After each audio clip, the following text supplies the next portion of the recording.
आज के fast changing world में एक बिजनेस को कब दूसरा बिजनेस आकर ख़त्म कर दे इसकी कोई गारंटी नहीं, बट कुछ ऐसे बिजनेसेस भी हैं जो कभी भी ख़त्म नहीं होंगे। स्वागत है हमारे चैनल एसएस फाइनेंशियल ट्रेड्स पर। चैनल को सब्सक्राइब जरूर करें। आज हम ऐसे 8 बिजनेसेस की बात करेंगे जो कभी ख़त्म नहीं हो सकते, और अगर आप ये बिजनेसेस नहीं भी स्टार्ट कर सकते तो ऑलरेडी इस्टेब्लिश्ड बिजनेस के शेयर्स में तो इन्वेस्ट कर ही सकते हो। Number 1, paint industry. लगातार एग्रीकल्चर लैंड कम होती जा रही है और इसकी जगह इंफ्रास्ट्रक्चर जैसे बिल्डिंग्स, ब्रिजेस, हाउसेस इनकी मात्रा में लगातार बढ़ोतरी हो रही है। पेंट की डिमांड भी इसके साथ बढ़ रही है। अगर हम 2010 की ही बात करें, जब एशियन पेंट्स के शेयर का प्राइस 100 रुपये पर था, अब 2022 में यह 3500 रुपये तक पहुंच गया और यह लगातार बढ़ता ही जा रहा है। पेंट इंडस्ट्री कभी भी ना ख़त्म होने वाली इंडस्ट्री है, क्योंकि कुछ सालों बाद किसी बिल्डिंग, ब्रिज को पेंट की ज़रूरत पड़ती ही है। Number 2, rental property businesses. बढ़ती पॉपुलेशन और घरों की कमी, जॉब रिलेटेड माइग्रेशन, दूसरे शहर में जाकर बसना, यह सब रेंटल बिजनेसेस को फ्लोरिश करता है और यह डिमांड इंडस्ट्रियल रेवोल्यूशन के साथ ही शुरू हो गई थी और कभी भी ना ख़त्म होने वाली ज़रूरत है। शेल्टर रेंटल प्रॉपर्टी आपको बढ़ती इन्फ्लेशन से भी बचाकर रखती है, क्योंकि हर साल कुछ महीनों बाद रेंट बढ़ता रहता है और इन्फ्लेशन के साथ एडजस्ट होता रहता है। सो रेंटल इनकम एक अच्छा रिसोर्स माना जाता है। नंबर 3 पर आता है marriage palaces and event planning places. एक आदमी जितना मंथली कमाता है उसका 25 गुना शादी पर खर्च कर देता है। 50,000 मंथली कमाने वाला 10-15 लाख शादी पर खर्च कर देता है। मैरिज पैलेसेस के अलावा शादी की शॉपिंग, कैटरिंग, ये सब बिजनेसेस एक तरफ हैं। अगर इंसान अपनी कमाई से कई गुना पैसा एक शादी पर खर्च कर देता है तो ये इंडस्ट्री कितना पैसा कमा रही होगी। सोशल मीडिया ने लोगों के दिमाग में शो ऑफ का ऐसा जुनून डाल दिया है कि इंसान एक दूसरे से बढ़ चढ़कर शादी पर खर्च करके अपने आप को स्पेशल फील कराता है। नंबर 4 पर आता है टायर इंडस्ट्री।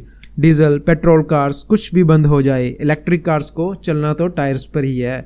इसका एग्जाम्पल हम MRF को लेते हैं। 2009 में MRF शेयर की प्राइस 2000 रुपये थी। 2021 में यह 98,000 को टच कर गई, जिसकी प्राइस की चर्चा शेयर मार्केट की दुनिया में आम ही बनी रहती है। अपोलो, सीएट, MRF इन सब के प्राइस बढ़ते ही जा रहे हैं। और बात सिर्फ इंडस्ट्री की नहीं, छोटी शॉप्स जहां से हम टायर चेंज कराते हैं, इसका एडवांटेज इन सबको भी मिलता है। Number 5, tobacco. यह इंडस्ट्री इंडिया के बेस लेवल मतलब कि जड़ों तक जाकर घुस चुकी है।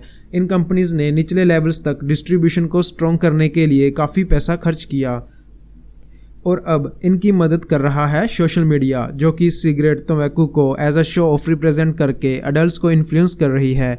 सॉन्ग्स में सिगरेट, अल्कोहल को इतना प्रमोट किया गया है कि इन कंपनीज को अब कोई ज़रूरत नहीं एडवर्टाइजमेंट की। हर गांव गली में इसकी बिक्री हो रही है और आने वाला समय में घटने की जगह यह बढ़ती ही जा रही है। नंबर 6 पर आता है अल्कोहल। 4 बोतल वोडका कम मेरा रोज का।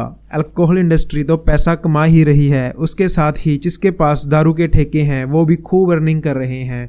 और गवर्नमेंट को टैक्स तो कितना जा रहा है, चाहे ये चीज़ एथिकली, मोरली गलत हो, बट लीगल है अपनी डिमांड की वजह से। Number 7, hospitals. लाखों के बिल आप पे करो या आपकी इंश्योरेंस कंपनी, हॉस्पिटल तो चलते ही रहेंगे जब तक इंसान है।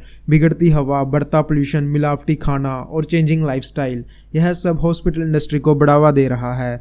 और इनके बढ़ते शेयर्स को देखकर क्या आपको लगता है कि हॉस्पिटल्स में आना लोग कम कर देंगे? नहीं ना। Number 8, pharma companies. Pharma companies के शेयर्स कोविड के बाद तो भाग ही रहे हैं और इन फ्यूचर लोगों की डिपेंडेंसी मेडिसिन पर इतनी ज़्यादा बढ़ रही है कि ये कभी ना ख़त्म होने वाला बिजनेस बन चुका है। आपके आसपास मेडिकल शॉप्स बढ़ती ही जा रही हैं। डॉक्टर्स की प्रिस्क्राइब की मेडिसिन 10 रुपये वाली भी 100 रुपये में आपको लेनी ही पड़ेगी। इस मनमर्जी पर कोई लगाम भी नहीं पा रहा है। सो ये थे 8 बिजनेसेस जिनका फ्यूचर ब्राइट ही है। आप कमेंट करके ज़रूर बताएं कि आपको कौन सा बिजनेस सबसे प्रॉमिसिंग लग रहा है। चैनल को सब्सक्राइब जरूर करें। धन्यवाद।